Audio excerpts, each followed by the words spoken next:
Sekarang Banjali dapat berita dari Ukraina yaitu janji di hari kemerdekaan Ukraina, serangan balas maksimal dan ambil kembali Crimea. Dilaporkan oleh Kompas.com. Tanggal 24 Agustus tahun 2022, pukul 16:02 waktu Indonesia Barat. Kyiv, Kompas.com, Presiden Ukraina Volodymyr Zelensky menyerukan serangan balas maksimal untuk setiap serangan di peringatan Hari Kemerdekaan Ukraina dari kekuasaan Soviet pada 1991, yang bertepatan dengan 6 bulan invasi Rusia. Zelensky juga mengatakan negaranya akan memulihkan kekuasaannya atas wilayah Crimea, yang dianeksasi oleh Rusia pada 2014 sebagai pendahulu invasi tahun ini. Saya tahu bahwa Crimea bersama Ukraina dan menunggu kami kembali. Saya ingin semua orang tahu bahwa kami akan kembali.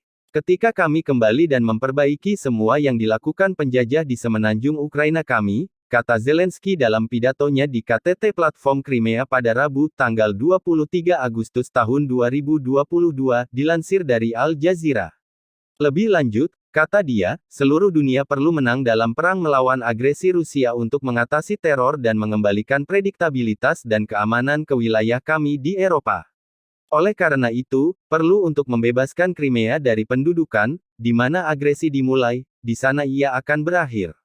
Perayaan Hari Kemerdekaan Ukraina ke-31 bertepatan dengan 6 bulan invasi Rusia. Sejak akhir pekan, dia sudah memperingatkan bahwa Moskwa mungkin mencoba sesuatu yang sangat buruk menjelang Hari Kemerdekaan pada Rabu, tanggal 23 Agustus tahun 2022. Mereka akan menerima tanggapan yang kuat, kata pria yang telah memimpin perlawanan negaranya sejak invasi Rusia ke Ukraina pada tanggal 24 Februari sebagaimana dilansir Al Jazeera. Saya ingin mengatakan bahwa setiap hari, respons ini akan tumbuh, itu akan menjadi lebih kuat dan lebih kuat. Dalam pidato video malam pada Selasa tanggal 22 Agustus tahun 2022, dia berkata, besok adalah hari penting bagi kita semua, sayangnya, juga penting bagi musuh kita.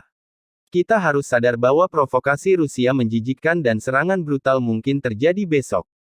Kegelisahan berkembang di antara sekutu barat Ukraina, bahwa serangan dapat direncanakan oleh Moskwa terhadap target pemerintah dan sipil selama hari libur nasional.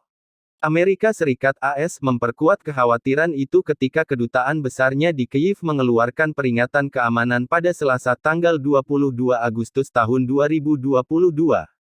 Departemen Luar Negeri memiliki informasi bahwa Rusia sedang meningkatkan upaya untuk melancarkan serangan terhadap infrastruktur sipil dan fasilitas pemerintah Ukraina dalam beberapa hari mendatang, kata Kedutaan Besar AS di Kyiv dalam sebuah pernyataan.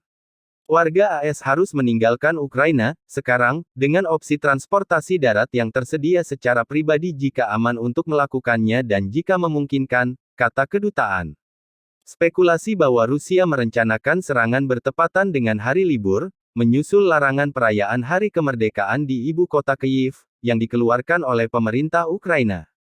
Kyiv kini jauh dari garis depan pertempuran dan jarang terkena rudal Rusia sejak menangkis serangan darat Rusia pada Maret.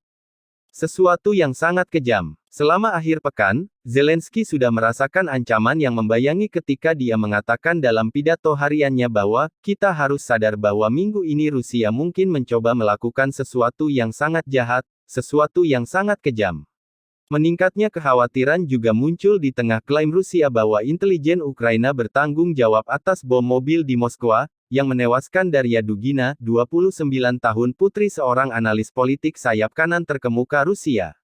Teresa Bo dari Al Jazeera, melaporkan dari Kyiv, mengatakan bahwa kota-kota Ukraina dalam siaga tinggi menjelang Hari Kemerdekaan. Semua kota besar di Ukraina, termasuk Kyiv, dalam siaga tinggi, terutama setelah Presiden Volodymyr Zelensky memperingatkan bahwa Rusia mungkin mencoba melakukan serangan ganas setelah peringatan oleh Badan Intelijen AS bahwa Rusia mungkin merencanakan serangan terhadap gedung dan infrastruktur pemerintah. Dan juga setelah Rusia menyalahkan Ukraina di balik pembunuhan Daria Dugina, kata Bo. Jadi, tentu saja, orang-orang di sini waspada. Tetapi Presiden Zelensky juga mengatakan hari ini bahwa jika Rusia melakukan serangan, Ukraina akan siap untuk merespons, katanya. Korban anak-anak. Tumbuhnya rasa khawatir juga telah diperparah dalam beberapa hari terakhir ketika pembangkit listrik tenaga nuklir terbesar Eropa, PLTN Zaporizhzhia di tenggara Ukraina, terus mengalami penembakan dan pertempuran, yang menyebabkan kekhawatiran akan bencana nuklir. Kantor Komisaris Tinggi PBB untuk Hak Asasi Manusia juga mengatakan pada Senin, tanggal 23 Agustus tahun 2022, bahwa 5.587 warga sipil telah tewas dan 7.890 terluka antara tanggal 24 Februari dan tanggal 21 Agustus terutama dari serangan artileri, roket dan rudal.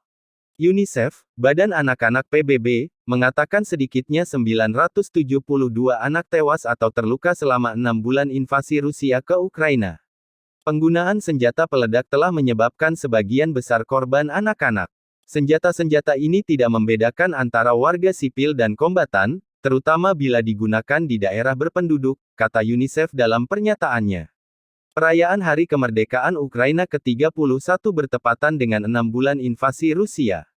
Secara terpisah, Kepala Angkatan Bersenjata Ukraina Jenderal Valery Zaluzhny memberikan apa yang tampaknya menjadi laporan korban tewas militer Ukraina pertama untuk publik, mengatakan hampir 9.000 tentara tewas dalam tugas.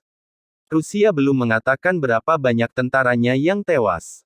Staf Umum Ukraina memperkirakan jumlah korban tewas militer Rusia mencapai 45.400.